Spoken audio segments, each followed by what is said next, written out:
All right. I'm here. I'm still in Brooklyn. And let me just first off say, I feel a little bad about the video I made where I said I would never live here again. That's still true, I think. It's still true, but it was a little long-winded. Oh, what's that? Plumita? Pluma? What's that? Pluma? It was a little long-winded. Not my usual cat, right? It's because they're not my cats. Rajita. My video about why I would never live here was long-winded, maybe a little unfair, and I was in a bad mood too. But you know what? You already got the summary. The summary was it's too expensive and it's not worth it. And you can say that about a lot of places, but look at my face. Do you see those red spots? You know what that's from? I'm not sure. It's either a Gatorade or Theraflu. Oh no? Not blaming you. Those were your suggestions, and I took them. But I can't, there's something in there. It could be the red dye, could be some other component that just fucking totally clowns my face. It's kind of crazy. I used to get it a lot. There's certain additives in food that I just have to avoid. I mean, you know, most artificial bullshit things. And if you're fucking eating Gatorade and Theraflu, that shit is not natural. Oh, wait a second. Why am I eating Theraflu and not Lemsip? We don't have that here. Why am I eating Theraflu and Gatorade? Because I'm COVID positive. I tested positive for COVID. Now, last time I had COVID, lost my taste of sense and smell, was really fucked up for a long time, but I didn't take the tests. Come on, do I really need to? People didn't start losing their sense of taste and smell until COVID, for the most part. I had to take it this time because I was going to film this dancer for my music video, which I don't know if it's going to be out by the time you watch this. And I was sick, and I was like, I'm sick, what do you want me to do? Because I was like, I'll still show up and shoot the thing. She wanted me to take a COVID test. I'm playing with the cats right now. And I was like, all right, I'll take the at-home one. And she was like, those don't fucking do anything. They're not accurate. Can you take a PCR test? So I took one. And I was walking back, and on one corner there was a guy screaming, stupid ass fucking long t-shirt, dumb motherfucker. And then the next corner, somebody was on their phone. They were like, but where the fuck you at? I don't want to hear about bad service. I need to know where the fuck you at. And I was like, yeah, that's like an advertisement for living in Bushwick. If you want a guy on somebody on the street corner shouting, where the fuck you at, into his phone, come move here. It'll fit you just right. It'll suit you perfectly.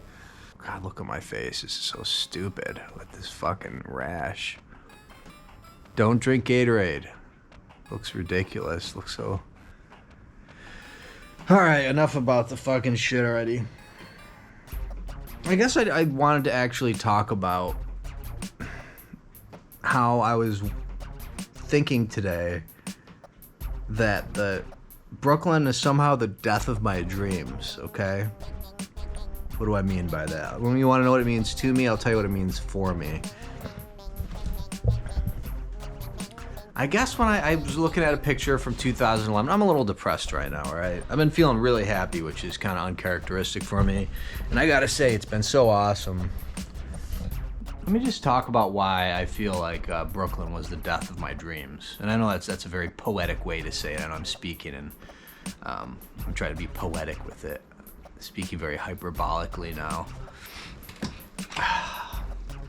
Because when you think that LA was the death of my dreams, when I had my big blanket full pilot I was putting all my time, energy, and money into, and then it died because of COVID. I guess what I mean is that I saw this picture from 2011. Let me pop it on the screen right now magically. Excuse me, 10 years ago. So, now 2012, same shit. I look at it and I just think, look at my young person neck. Look at my young person head. Look at my young person arms. Look at my pretty clean, extremely small studio that was in Bay Ridge, Brooklyn. Looking pretty tidy, actually, which is amazing for how much shit I had crammed in there. You don't even see everything. You just see the basic, like a couple racks of gear. And I guess at that time, I still had dreams. And it's not to say I don't have dreams now, but I still had rock star dreams. And I was still like, I had this idea that I could like make a name for myself in music, which I have and I did, not as an artist, as a producer. And I hate to even say it like that I made a name for myself. I don't like the way that sounds, but It's true. There's like 500 million views on for songs that I've produced. It's valid, you know. But I guess I had dreams of like the sort of grandeur and magic and like the stuff that actually comes with stardom.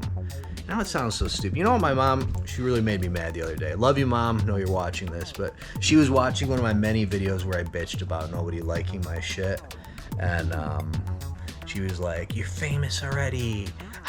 What more do you need? How much is gonna be enough?" And I was like, A, I'm not famous. There's a very real definition for fame, and I don't fit it, and that's fine.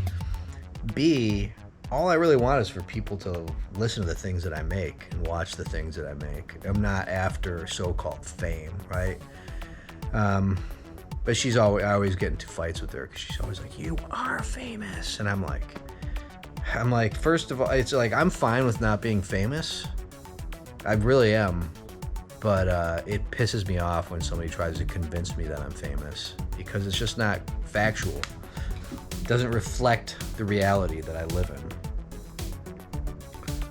So I'm thinking about like the kind of dreams I had around 2012. What was I doing? I was working. I had just finished Love Spectacle and was probably finishing School, my school album, around 2012 because that's when it came out. And I'm proud of those things, you know. I was recording a lot of rap music and a lot of dance music professionally. I was busy, you know. I always had dreams about the future. I always had dreams about like what I would accomplish, what I would become, what it would mean. And I guess they seem to have died somehow. And maybe dreams like that are not really important, you know, because I still have dreams that I'm chasing. I still want to make as many episodes of my radio play as possible. Although I gotta say, there's gonna have to be some money pretty soon because that shit is just, this fucking episode number 2 has almost cost $2,000, which for a passion project, that's cool, but for each episode, come on. I gotta get some money from somewhere. I don't know if I'm gonna crowdfund it or what. It's hard to crowdfund something that nobody gives a fuck about already. You know, if you have a thing where people already kind of give a shit about it, you can crowdfund it. Then again, I know people who are like getting testosterone injections and sex changes, and nobody knows about them. They get on there and get like thousands of dollars. And I'm not begrudging them for that. But yeah, I'm gonna have to figure out some way to get money for the Forgotten Room pretty soon. And you hear the sponsors on there, right? I do have some sponsors. If you have no idea what I'm talking about my radio play. It's called The Forgotten Room. It's a radio play in the spirit of suspense. Rod Serling's 0 Hour, Dimension X, The Hermit's Cave, The Creaking Door, Lights Out, Sleep No More. There's a billion of them. Old-time radio plays from the 50s and 60s mostly. Some from the 40s. And I'm making my own version of it because I love the format. I love doing it. I got a composer working on the second episode. So you hear me talking? This is one of my passions. This is the thing I care quite deeply about. So much so I'm devoting immense amounts of time and energy and money to it. So the dreams aren't dead. But maybe I just mean to say that the optimism is dead. Maybe Brooklyn was the last time I was like optimistic. I might have stopped being optimistic and gotten real. That's a little sad to say aloud, but I wonder if it's really true that I really did just stop being optimistic. Maybe I'm feeling old today. Maybe I'm feeling like an old geriatric millennial loser walking around, living here in Brooklyn temporarily. Walking around, younger people, everybody's coupled up. I'm feeling pretty lonely, you know. But I was thinking about a time. It's like some of the things you look back in the past and you think, why did I do that? You know. I'm thinking about a time when I dated this girl, and this was a long time ago. She was insanely hot, okay, which I don't say that lightly. She was insanely hot, but she was a fucking terrible person. And I knew almost immediately she was a terrible person. I respected her a lot musically. No chance she's going to see this. If she does, I guess that's pretty sad that she's hearing me call her a terrible person. Maybe I should amend that. I just want to say I respect her musical talent a lot. And she was just stunningly beautiful. But I knew I didn't. Let me just, instead of saying she's a terrible person, let me just say I didn't like her, okay? Is that fair? I say I didn't like her. So why did I continue seeing her? Why did I spend all this time courting her? You know, making music with her even. Devoting time, energy, and money to. Went on a lot of dates and I always paid. And the whole time I knew I didn't trust her. I didn't feel safe around her. Just funny considering that she threw a buddy of mine down a flight of stairs and didn't tell me about it. And then I found out about it and it really freaked me out. Does that sound like a wild story? He was mad at me for a long time for dating her because it was his ex. I apologized. We're friends again. Should have asked. And not permission, but said, hey, here's what I'm thinking of doing. You okay with that? But the reason I bring this girl up is I'm just thinking back to where my head was at that time. Like, what was I doing? What was I hoping to accomplish? You know, recently somebody accused me of doing something for validation's sake. And I wonder, do I do things for validation? Was this just like hanging out with this beautiful woman a validation thing? And I gotta say, I don't think much about validation. I don't know if I know a whole lot about it. And it's an interesting line of inquiry to follow. That's what the police say. We're following a definite line of inquiry when they don't know a fucking thing. Yeah, so I'm like, was that for validation? Did I think like I needed to have a hot girl that I was dating? That was after my long-term breakup with Andrea. I don't know. I honestly don't know. I think I was just a little bit lost and probably a little bit under the spell of her beauty.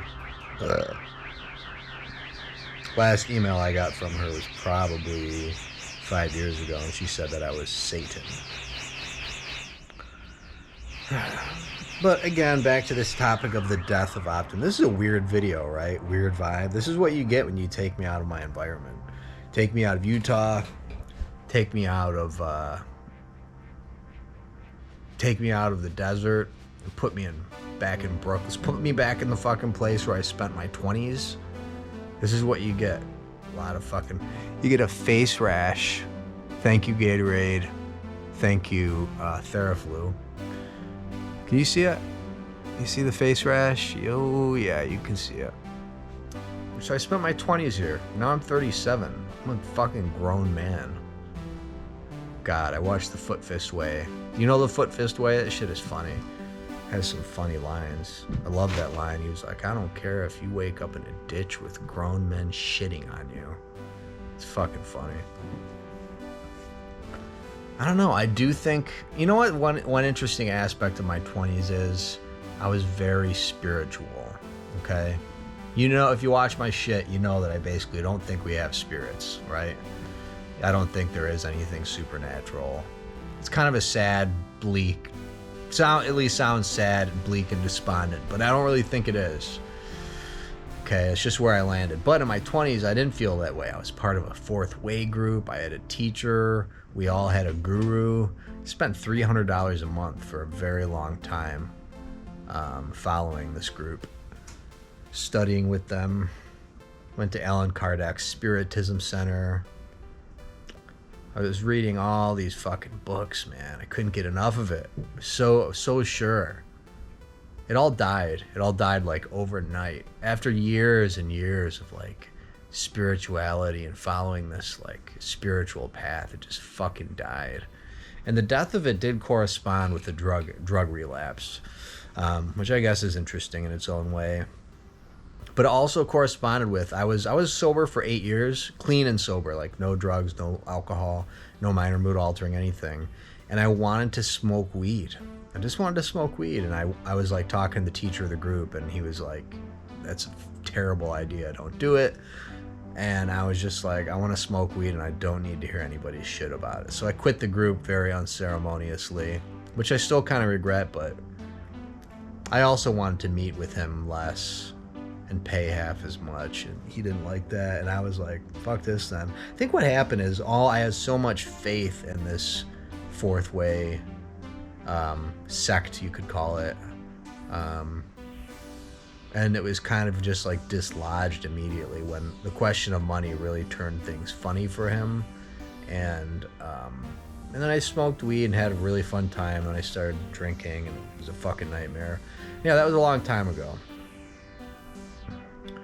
But I guess I probably have the worst case of hindsight.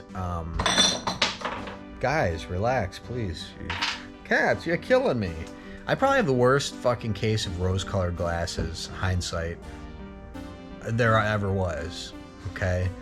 Hindsight is 2020. Is it because I look back and I just color everything in a completely different way that's like, I don't know, just a lot of, I think of how optimistic I was. I think of like how my dreams and goals and hopes, like everything seemed possible. And I think just the fact of 2012 till now is only 10 years, is that right? 2012, yeah, it has to be. So I was like 27 in Brooklyn. I guess just the fact of 10 years has kind of blunted my enthusiasm. I've had enough like heartbreak and enough like just real life fuck yous from reality. And I've been very fortunate too, but you still experience those things. By the way, I'm staring at this fucking, this is pretty cool. This is fucking actual Salvador Dali painting. I don't know how many of them there are. I don't know if there's other prints of it, but this is an actual fucking Dali. And that's pretty cool, right? I don't have that in my fucking place. It's kind of neat.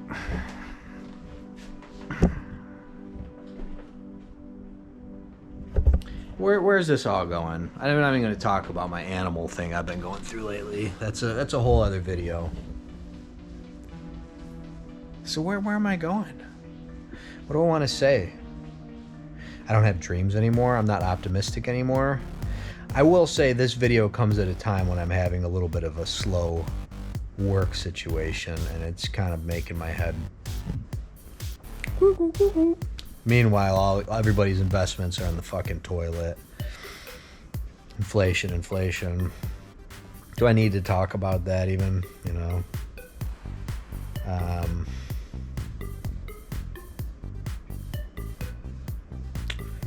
I don't know. I guess I just wanted to. I'm not right in saying that this is a terrible place, because it's not. It actually has a lot of its own unique charm. But back to what I was saying, I'm not talking about whether or not New York's a nice place.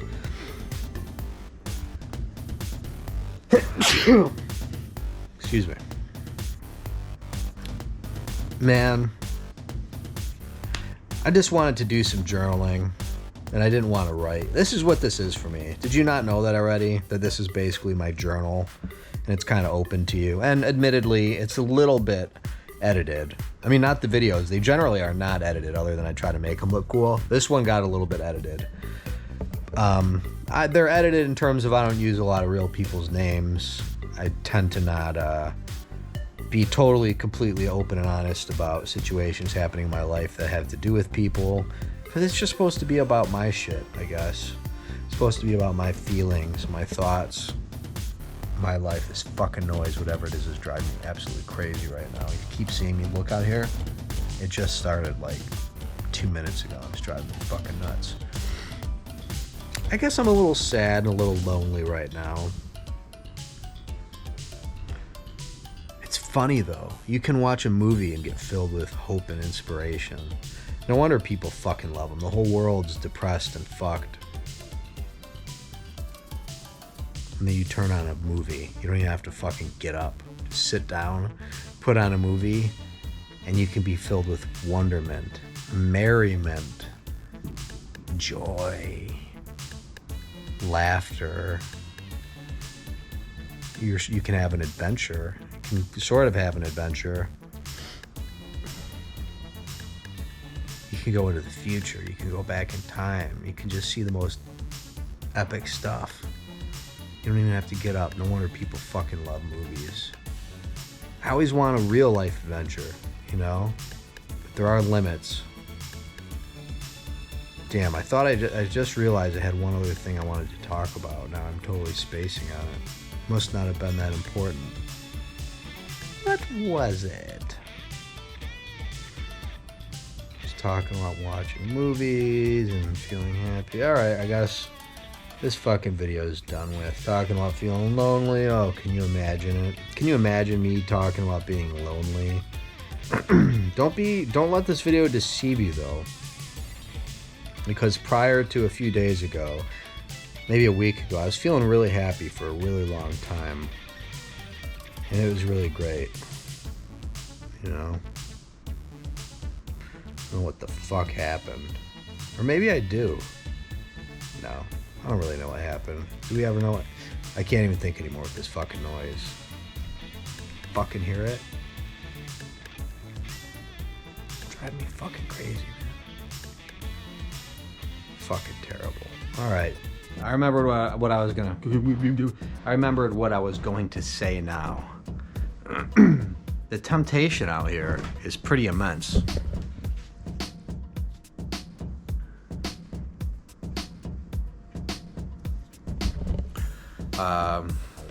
Everybody's drinking everywhere.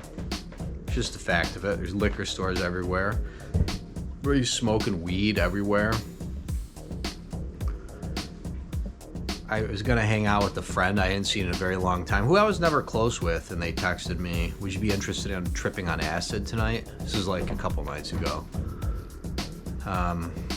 Again, if you watch my videos or if you know me, you know that I don't drink or drug. Currently, October is gonna be 3 years that I haven't drank or drugged.